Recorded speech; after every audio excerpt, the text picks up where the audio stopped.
नमस्कार, लोक स्वर टीवी पर सभी दर्शकों का बहुत बहुत स्वागत है। मैं हूं आपके साथ दिलीप जगवानी। आइए खबरों का सिलसिला शुरू करते हैं और सबसे पहले नजर डालते हैं खास खबरों पर।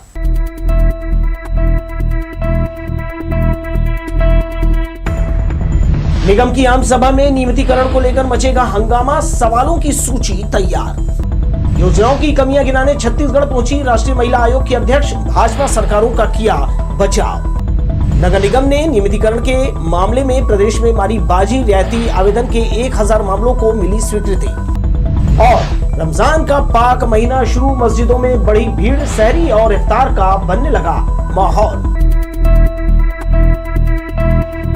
अब खबरें देख लेते हैं विस्तार से। नगर निगम की आम सभा में इस बार नियमितीकरण का मुद्दा हंगामा बरपाएगा। 29 मार्च को होने वाले सभा के लिए सवालों की लिस्टिंग कर दी गई है। बजट पेश करने से पहले 1 घंटे का प्रश्नकाल होगा। प्रश्नों का क्रम देने के लिए निकाली गई लॉटरी में पहला सवाल विपक्ष के हाथ लगा है। भाजपा पार्षद विजय ताम्रकार नगर निगम के सभापति के समक्ष आवासीय भवनों के नियमितीकरण पर सवाल रखेंगे। इस मुद्दे पर सत्ता और विपक्ष के बीच तू मैं तय है। शुक्रवार को विकास भवन में महापौर रामशरण यादव के कार्यालय में लॉटरी निकाली गई। महापौर, सभापति शेख नजरुद्दीन के अलावा विपक्ष के नेता अशोक विधानी और मौजूद 3 MIC सदस्यों ने सवालों का चुटका निकाला। 29 मार्च को 1 घंटे का प्रश्नकाल रहेगा, जिसमें अधिकतम 15 सवाल पूछने की उम्मीद है। इसके बाद आम सभा होगी, जिसमें बजट प्रस्तुत किया जाएगा। शहर विकास समेत कई मुद्दों पर सत्ताधारी नेताओं को घेरने विपक्ष ने तैयारी कर ली है। सबसे बड़ी बात, जो एजेंडे आए हैं उसमें विकास का कोई भी प्रस्ताव नहीं है। अब विकास का प्रस्ताव तो अब बजट में पता चलेगा विकास क्या होना है आगे। और 11 प्रस्ताव में यानी कि कोई भी ऐसा नहीं है, बहस का कोई बात ही नहीं है। 3 नामकरण है और बाकी जाति वाला है। नियमितीकरण में वसूली चालू हो गया। वसूली का मतलब ये है, जो नियमितीकरण नहीं करा रहा है वो जबरदस्ती नियमितीकरण करो, ये कहीं का कानून नहीं है। नियमितीकरण का आप लेटर भेज दो, नोटिस भेज दो और बोलो 6 महीने में आप अपना समय देख के आप नियमितीकरण करवाइए या 1 साल में करवाइए। आवासीय और व्यवसायिक भवनों के नियमितीकरण को लेकर महापौर ने कहा, गाइडलाइन के मुताबिक शुल्क लिया जा रहा है। शासन ने लोगों को अवसर दिया है। गलत करने वाले शोर मचाकर गलतफहमी पैदा कर रहे हैं। जो हम फीस पटाते हैं भवन अनुज्ञा के लिए, उस भवन अनुज्ञा के अनुपात में फीस लगता है, तो उसमें कहाँ से ज़्यादा और कम होगा। आपका जितना छोटा घर होगा उतना कम पैसा लगेगा, जितना बड़ा घर होगा उतना अनुज्ञा शुल्क बढ़ेगा और अनुज्ञा शुल्क का गुना बढ़ेगा। संविधान को पढ़ लें, नियमितीकरण कोई नया चीज़ नहीं है। नियमितीकरण नगर निगम एक्ट का हिस्सा है, जिसमें 16 गुना से लेकर के 51 गुना तक के फाइन लगाने का, पेनाल्टी लगाने का प्रावधान ऑलरेडी एक्ट में है। उसी को सरलीकरण करके 1 साल के लिए लागू किया जाता है। वो 12 महीना रहता है। 75 सवालों को क्रम दिया गया है। इनमें से ज्यादातर वार्डों में विकास कार्य और समस्याओं के निराकरण पर पूछे जाएंगे। बाकी का जवाब जन प्रतिनिधियों को लिखित में उनके पते पर भेज दिया जाएगा। कैमरामैन जय साहू के साथ दिलीप जगवानी, लोक स्वर टीवी, बिलासपुर। सरकंडा थाना क्षेत्र से जनवरी 2022 में गुम हुई नाबालिग बच्ची को पुलिस ने जम्मू कश्मीर से बरामद किया है। सरकंडा थाना प्रभारी फैजुल होदा शाह ने बताया कि सूचना मिलने के बाद टीम ने 3 दिनों तक जम्मू कश्मीर के उधमपुर में कैंप करके नाबालिग को बरामद किया है। गौरतलब है कि नाबालिगों की गुमशुदगी के मामले में अपहरण का मामला दर्ज कर पुलिस जांच कार्रवाई करती है। फिलहाल पुलिस ने नाबालिग को उसके परिजनों को सुपुर्द कर दिया है। प्रकरण जम्मू कश्मीर की थी, जिसमें नाबालिग बालिका अपनी मर्जी से वहां चली गई थी और वहां उसके पहचान वाले लोग रह रहे थे। तो लगभग 1 हफ्ते तक हमारी टीम ने, 3 सदस्यीय टीम ने 1 हफ्ते तक काम किया है और उधमपुर, जो कि लगभग 1700-1800 किलोमीटर है, और 1 हफ्ते रुक के इस बालिका को सकुशल लेकर आई है और उनके घर वालों के सुपुर्द किया गया है। इधर जिले में पुलिस द्वारा नशे के खिलाफ शुरू किए गए निजात अभियान के माध्यम से नशीले पदार्थों के अवैध व्यापार के खिलाफ कार्यवाही की जा रही है। इस मुहिम से पुलिस की मेहनत रंग ला रही है। मादक पदार्थों के तस्करों के खिलाफ कार्यवाही करने के साथ ही अब लोगों को नशे की लत छोड़कर सामान्य जीवन जीने के लिए भी प्रेरित किया जा रहा है। न्यायधानी में निजात अभियान क्या चला, नशे के अवैध कारोबार से ताल्लुक रखने वालों में खौफ नजर आ रहा है। इसके साथ ही पुलिस गांव-गांव में अभियान चलाकर नशे से दूर रहने शिविर के माध्यम से लोगों को जागरूक कर रही है। देखा गया है कि कई चालक नशा कर वाहन चलाते हैं, जिससे हादसे होते हैं और इसका परिणाम भयंकर होता है। इन्हीं सारी बातों को ध्यान में रखते हुए चकरभाटा थाना प्रभारी भारती मरकाम ने ऑटो चालकों को नशे के खिलाफ समझाइश देते हुए निजात अभियान में सहयोग करने कहा। जी, निजात अभियान के तहत आज हमारे थाना चकरभाटा अंतर्गत ऑटो चालकों को समझाइश दी गई है। जितने भी हमारे यहाँ ऑटो चालक हैं उनको अवैध नशा के संबंध में जानकारी देने के लिए बताया गया है। साथ ही इनको शराब पीकर ऑटो चलाने के लिए मनाही की गई है कि किसी प्रकार की यदि इनके शिकायत आती है तो इनके पर कार्रवाई की जाएगी। और निजात अभियान के तहत हमारे यहाँ जितने थाना अंतर्गत जितने भी वाहन चालक हैं उनको भी लगातार समझाइश दी जा रही है। इधर एयरपोर्ट सड़क के बिगड़े यातायात को लेकर थाना प्रभारी ने ऑटो चालकों को समझाइश दी और कहा बेतरतीब वाहन खड़े करने वालों पर सख्ती बरती जाएगी। लोकसभा टीवी के लिए बिल्हा से धीरेन्द्र मेहता की रिपोर्ट। महिला आयोग की राष्ट्रीय अध्यक्ष रेखा शर्मा ने महिलाओं को सामने कर छत्तीसगढ़ सरकार को टारगेट किया। पहली बार बिलासपुर में प्रेस कॉन्फ्रेंस लेते हुए पत्रकारों के सवालों के आगे वो सिर्फ 12 मिनट बोल सकी। राष्ट्रीय महिला आयोग की अध्यक्ष रेखा शर्मा ने बिलासपुर प्रवास के दौरान छत्तीसगढ़ सरकार पर मुख्यमंत्री कन्या विवाह योजना थोपने का आरोप लगाया है। इसकी खिलाफत करते हुए कहा, प्रदेश सरकार टारगेट कर युवतियों का जबरन विवाह करा रही है। जिस उम्र में लड़कियों को आर्थिक रूप से क्षमतावान बनाया जाना चाहिए, वहां उन्हें मवेशियों की तरह शादी के खूंटे से बांध दिया जाता है। इसके बाद वो किस हाल में है, कभी पलटकर सुध नहीं ली है। वे सर्किट हाउस में पत्रकारों से चर्चा कर रही थी। विवाह कर कर उनको एम्पावर नहीं किया जा सकता और विवाह के बाद क्या सरकार ये देखती है कि वो बच्चियां खुश हैं, किसके साथ शादी कर रही हैं और किसके साथ नहीं। एक टारगेट बनाकर केवल और केवल मीडिया में नज़र आना और बच्चियों को सिर्फ उनका टारगेट ये बनाना कि शादी ही जीवन है, उसके अलावा जीवन नहीं है। मैं इसके सख्त खिलाफ हूँ। अपने पहले बिलासपुर प्रवास के दौरान राष्ट्रीय महिला आयोग की अध्यक्ष यही नहीं रुकी।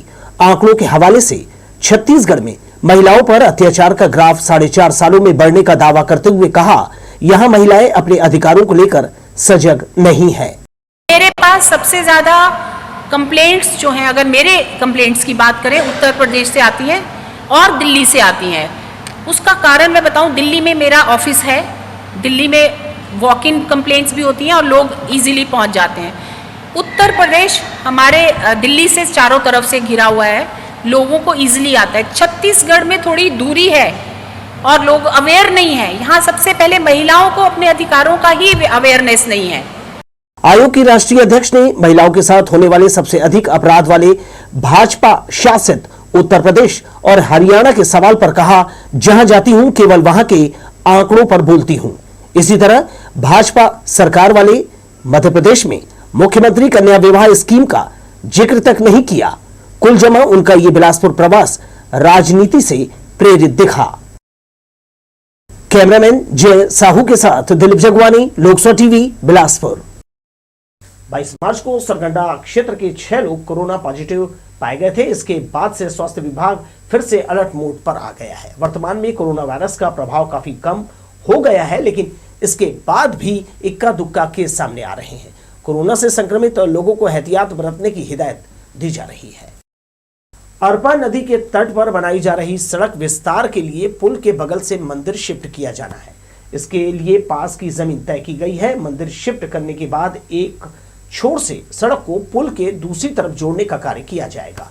सड़क के साथ नाला निर्माण जारी है। दोनों काम एक साथ किया जा रहा है। गौरतलब है कि कर्मकांड के लिए अरपा नदी के तट पहुंचने वाले लोग मंदिर में पूजा पाठ करते हैं। इससे मंदिर की यहां पुनर्स्थापना की जाएगी, जिससे लोगों को इधर उधर भटकना नहीं पड़े। संभागीय कमिश्नर कार्यालय मार्ग में पानी भर गया है। 2 दिनों से यह स्थिति बनी हुई है।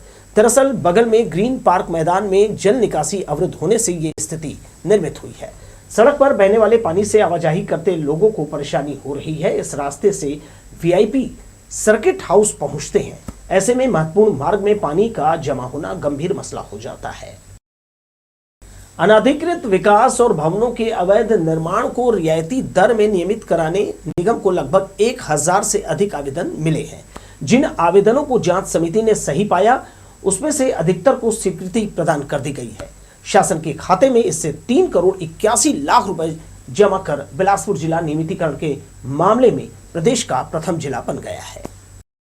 अनधिकृत विकास एवं निर्माण को नियमितीकरण के दायरे में लाने के लिए शासन ने विशेष प्रावधान किए। 14 जुलाई 2022 से नियमितीकरण के लिए लोगों से आवेदन लिए जा रहे हैं। नगर निगम में अब तक कुल 1000 से अधिक आवेदन नियमितीकरण के प्राप्त हुए हैं। जांच समिति ने आवेदनों की स्क्रूटनी कर उसे नगर तथा ग्राम निवेश भेज दिया, जिसमें से 450 आवेदनों को हरी झंडी मिल गई है। इसमें 34 आवेदन जो कि फ्री होल्ड के हैं। शुक्रवार को करीब 200 और आवेदन कलेक्टर के समक्ष प्रस्तुत किए गए, जिसे भी पास कर दिया गया। टाउन एंड कंट्री प्लानिंग के संचालक विनीत नायर ने बताया कि अब तक शासन के खाते में 3 करोड़ 81 लाख रुपए जमा कराए गए हैं। इस लिहाज से नियमितीकरण के मामले में बिलासपुर प्रदेश का पहला जिला बन गया है। कमेटी के सामने 450 केसेस रखे हैं, जिसमें 255 केसेस ऑलरेडी हो चुके हैं हमारे, और आज जैसे कलेक्टर साहब सिग्नेचर हो जाएंगे तो करीब 450 केसेस हमारे ओवरऑल हो जाएंगे। और आज हमारी जो एक बैठक है उसमें हम करीब 200 केसेस और रख रहे हैं, तो ओवरऑल 650 केसेस आ जाएंगे। नगर निगम की जानकारी के अनुसार करीब अभी 1100 केसेस इन्वॉल्व हो चुके हैं, उनके पास है। हमारी बिलासपुर जिला तो मेरे ख्याल से जो पेनल्टी का हमारा जमा पैसा जो है, हम स्टेट में नंबर 1 है फिलहाल। करीब हमने 3.8 करोड़ हमारे शासकीय खाते में जमा हो चुका है। इसमें राज्य सरकार की यह पहल अनधिकृत विकास एवं निर्माण करने वाले लोगों को राहत देने के उद्देश्य से शुरू की गई है, जिसका लाभ लोग उठा रहे हैं। अधिकारी भी अपील कर रहे हैं कि ऐसे भवन मालिक जिन्होंने अवैध रूप से निर्माण कार्य कराया है, वह नियमितीकरण अवश्य करा लें। कैमरा पर्सन सुशांत सिंह के साथ आशीष मौर्य, लोकसभा टीवी, बिलासपुर। एक बार फिर से रेलवे स्टेशन के प्लेटफॉर्म नंबर 4-5 में गांजा की तस्करी करते 3 युवक पकड़े गए। जीआरपी को सूचना मिली कि टिटलागढ़ बिलासपुर पैसेंजर में कुछ युवक मादक पदार्थ लेकर सफर कर रहे हैं। बिलासपुर पहुंचते ही सुरक्षा बल ने सूचना के आधार पर तस्करों की खोजबीन शुरू की। इस दौरान 3 युवक ट्रेन में बैग छोड़कर भागने का प्रयास करने लगे, मगर आरपीएफ ने तीनों को धर दबोचा और उनकी निशानदेही पर उनका बैग ट्रेन से बरामद किया। तलाशी के दौरान बैग से कुल 20 किलो गांजा बरामद हुआ, जिसकी लगभग कीमत 2 लाख रुपए आंकी गई है। तस्कर राकेश पटेल पाली, राम विलास योगी बारो और सोनू योगी बारो राजस्थान के रहने वाले हैं। तीनों के खिलाफ धारा 20B एनडीपीएस एक्ट के तहत कार्यवाही कर न्यायिक रिमांड पर जेल भेज दिया गया है। टिटलागढ़ में 3 व्यक्ति गांजा लेके सफर कर रहे हैं, तो हमारा स्टाफ घेराबंदी के पकड़े इनको। तो पूछताछ करने पर इन लोग भागने की कोशिश के जो दौड़ा के पकड़े इनको। इनके पास में करीब 20 किलो गांजा मिला है। कहाँ से आ रहे थे? ये टिटलागढ़ से आ रहे थे, यहाँ से फिर राजस्थान जाते हैं। सीपत पुलिस ने मुखबिर की सूचना पर मचखंडा में दबिश देकर बिक्री के लिए घर में रखे 5 किलो गांजा को जब्त किया। मामले में पुलिस ने आरोपी महिला को भी गिरफ्तार किया है। पुलिस के अनुसार मचखंडा की रहने वाली आरती साहू गांजा बिक्री का काम करती है। हर बार वो पुलिस को चकमा देने में कामयाब हो जाती थी, मगर इस बार पुलिस ने योजना बनाकर मकान में दबिश दी और 50,000 मूल्य का 5 किलो गांजा बरामद किया। आरोपी महिला के खिलाफ मादक पदार्थ एक्ट के तहत कार्यवाही की गई है। एक बार फिर से देख लेते हैं हेडलाइंस।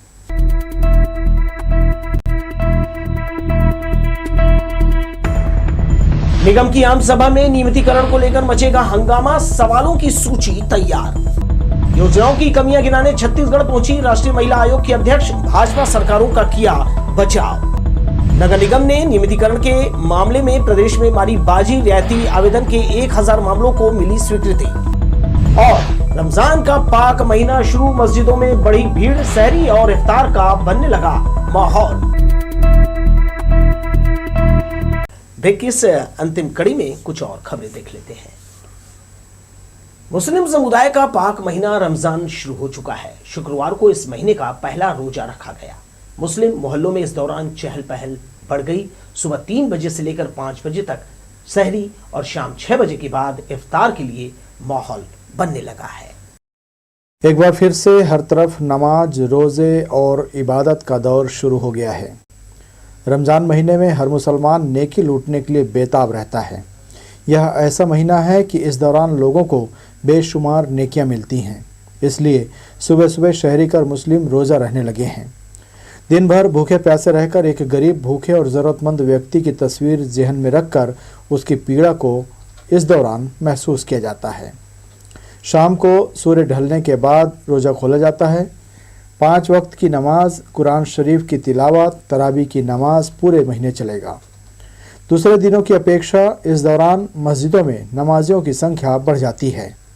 छोटे बच्चों से लेकर बड़े बुजुर्ग भी अपनी दिनचर्या में परिवर्तन लाकर रमज़ान माह के रोजे रखने लगते हैं। शाम होते ही घर और मस्जिदों में इफ्तार के लिए भीड़ इकट्ठी होती है। सुबह की शहरी में भी घर परिवार के बीच एक खुशनुमा माहौल देखा जाता है। यह ऐसा महीना है जब मुस्लिम हर कौम की हिफाजत और भलाई की दुआ करता है।